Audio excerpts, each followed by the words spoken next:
नमस्कार। मैं आचार्य doctor Dilip Kumar PhD gold medallist Navyug Jyotish Shikshan संस्थान की पाठशाला में आपका स्वागत करता हूं। ये एक क्वेश्चन आंसर की नई वीडियो है जिसमें मैं अपने YouTube के फैंस का, अपने स्टूडेंट्स का, ज्योतिष के जिज्ञासुओं का क्वेश्चन का आंसर देता हूं कि अगर वो कहीं किसी पैरामीटर में फंस गए हैं, कोई नियम समझ नहीं आ रहा है, किसी नियम में उलझ गए हैं, तो उनको मैं क्वेश्चन का आंसर देके समझा देता हूँ। मैं पिछले लगभग 24 साल से टीचिंग कर रहा हूँ। अगर किसी को ज्योतिष सीखना हो ऑनलाइन या कॉरेस्पॉन्डेंस, तो वो मेरे नंबर पे फ़ोन करके कांटेक्ट करके पूरी डिटेल ले सकता है।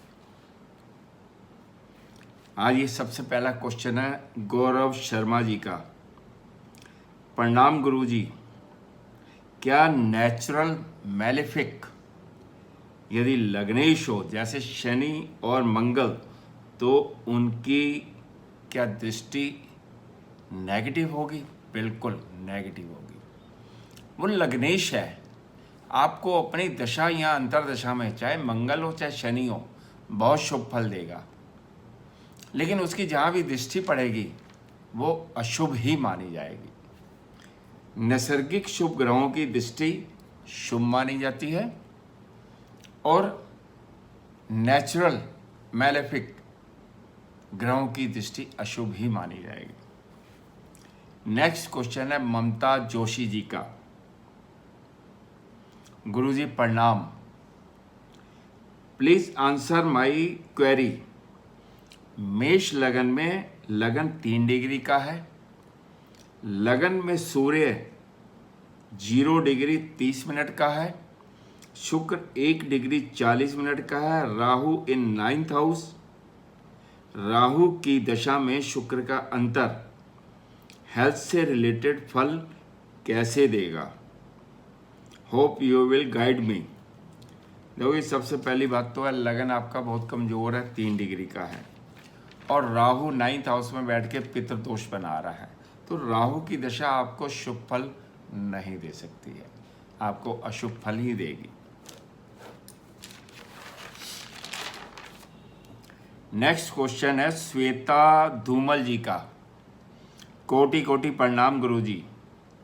मिथुन लगन में केतु इन 1st house and 7th house में राहु है, क्या ये परिवर्तन योग है? राहु और केतु का परिवर्तन योग कभी भी नहीं होता। ये दोनों ग्रह कुंडली में अपने से आमने सामने यानी कि पहले से 7वें भाव तक बैठे होते हैं और 180 डिग्री के अंतर पर होते हैं। केतु और राहु का राशि परिवर्तन नहीं माना जाता है और ये दोनों ही नीच के हैं, अपनी दशा अंतरदशा में अशुभ फल ही देंगे। लगन में केतु बहुत मिस्टीरियस होता है और राहु 7th हाउस में वैवाहिक जीवन को डिस्टर्ब करता है, क्योंकि ये अलगाववादी ग्रह है। जब तक किसी शुभ ग्रह का प्रभाव नहीं आएगा ये अशुभ फल ही देगा। नेक्स्ट क्वेश्चन है योगराज शर्मा जी का। गुरुजी, लग्नेश अगर 2nd हाउस में बैठा हो अपने मित्र की राशि में और नवांश में लग्नेश 12th हाउस में चला जाए अपनी ही शुभ राशि में, तो क्या ये धन देगा या धन देकर उसको खर्च कराएगा? नवांश कुंडली का लगन है या D1 का लगन है, ये ज़रूर चेक कीजिए। आपके क्वेश्चन में थोड़ी सी प्रॉब्लम है। अगर आप कह रहे हो D1 का लग्नेश 2nd हाउस में बैठा है तो ये तो शुभ फलदायक है, अच्छा फल देगा। अपने मित्र की राशि में भी बोला है आपने बैठा है और नवांश में लग्नेश कौन सा, लगन कुंडली का चला गया या नवांश कुंडली का लग्नेश चला गया? नवांश कुंडली के लग्नेश को नवाशेष कहते हैं। उससे पता चलेगा कि आपके क्वेश्चन का आंसर क्या है। ये थोड़ा इनकम्प्लीट क्वेश्चन है। महेंद्र रेडिसानी, प्रणाम गुरुजी। इन धनु लगन जुपिटर 5 डिग्री का है, Mercury 7 degree and sun 25 degree and placed in 12th house. Please suggest how marriage life. अब आपने बोला धनु लगन, धनु लगन में 7वें भाव का स्वामी बुध 12th हाउस में चला गया, वह भाव में चला गया। हालांकि सूर्य से बहुत दूर है और लग्नेश भी 12th हाउस में बैठा है, तो ये मैरिड लाइफ गुरु के कारण संभल जाएगी। अदरवाइज 7th लॉर्ड का 12th हाउस में बैठना शुभ नहीं होता। अब ये पूरी कुंडली में चेक कीजिए, किसी पाप ग्रह का, अशुभ ग्रह का प्रभाव तो नहीं है, तो मैरिड लाइफ ज़्यादा डिस्टर्ब हो जाएगी। अदरवाइज गुरु ने उसे काफ़ी हद तक संभाल रखा है। नेक्स्ट क्वेश्चन है पी संतोष। गुरुजी प्रणाम। वृश्चिक लगन में सूर्य 12th हाउस में नीच का है और नवांश में 10th हाउस में मेष राशि में है। यहाँ पर नीच भंग हुआ है। हाँ जी, बिल्कुल नीच भंग हो गया इसका परिणाम कब मिलता है? किसी भी ग्रह का परिणाम उसकी महादशा और अंतर्दशा में मिलेगा। केवल सूर्य का नहीं, किसी भी ग्रह का। 9 के 9 ग्रह कभी एक साथ एक्टिव नहीं होते। जिस ग्रह की महादशा या अंतर्दशा होती है वो ग्रह एक्टिव हो जाते हैं और वो जिन भावों के स्वामी होते हैं या जहाँ पे भी बैठे होते हैं वो भी सभी एक्टिव हो जाते हैं।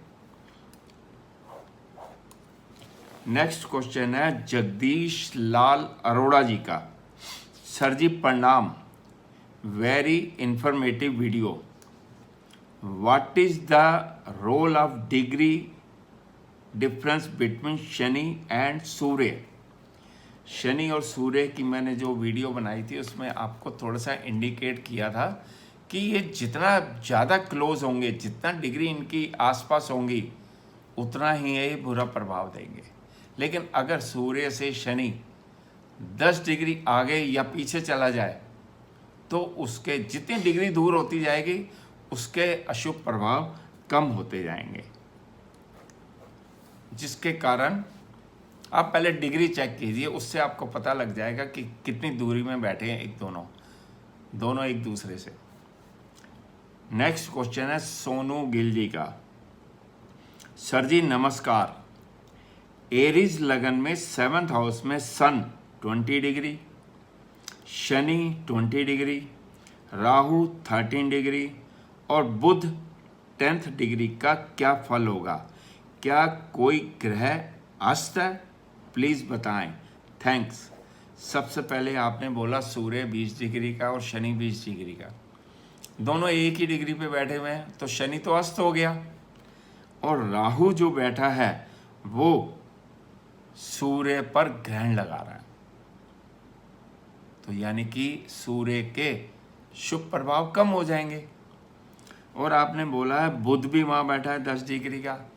अब एरीज लगन में बुध 6th लॉर्ड और 3rd लॉर्ड 2 अशुभ भावों का स्वामी है और वो 7वें भाव में बैठ के मैरिड लाइफ को डिस्टर्ब कर रहे हैं, तो यानी कि मैरिड लाइफ अच्छी नहीं रहेगी। नेक्स्ट क्वेश्चन है पुनीत एस्ट्रोलॉजी। सर शनि अगर त्रिकोण का मालिक है तो उसकी दृष्टि खराब फल देगी या अच्छी देगी? मैंने अभी पीछे किसी क्वेश्चन में बताया था कि पाप ग्रहों की दृष्टि अशुभ होती है, चाहे वो लग्नेश हो, नवमेश हो, पंचमेश हो, अपनी उच्च राशि में भी बैठे हो तब भी इनकी दृष्टि अशुभ फलदायक होती है। लेकिन जैसे आपने पूछा शनि का, शनि अगर अपनी 3री, 7वीं या 10वीं राशि मकर राशि पे दे रहा हो या कुंभ राशि पे दे रहा हो, जो उसकी अपनी राशि हैं, तो उस पर वो शुभ फल देगा। क्योंकि जिस भी ग्रह की अपने भाव पर, यानी कि भाव के भावेश की दृष्टि भाव पर पड़ती है, तो वो 65% बली हो जाते हैं। यानी कि उसमें उनकी दृष्टि शुभ फल देगी।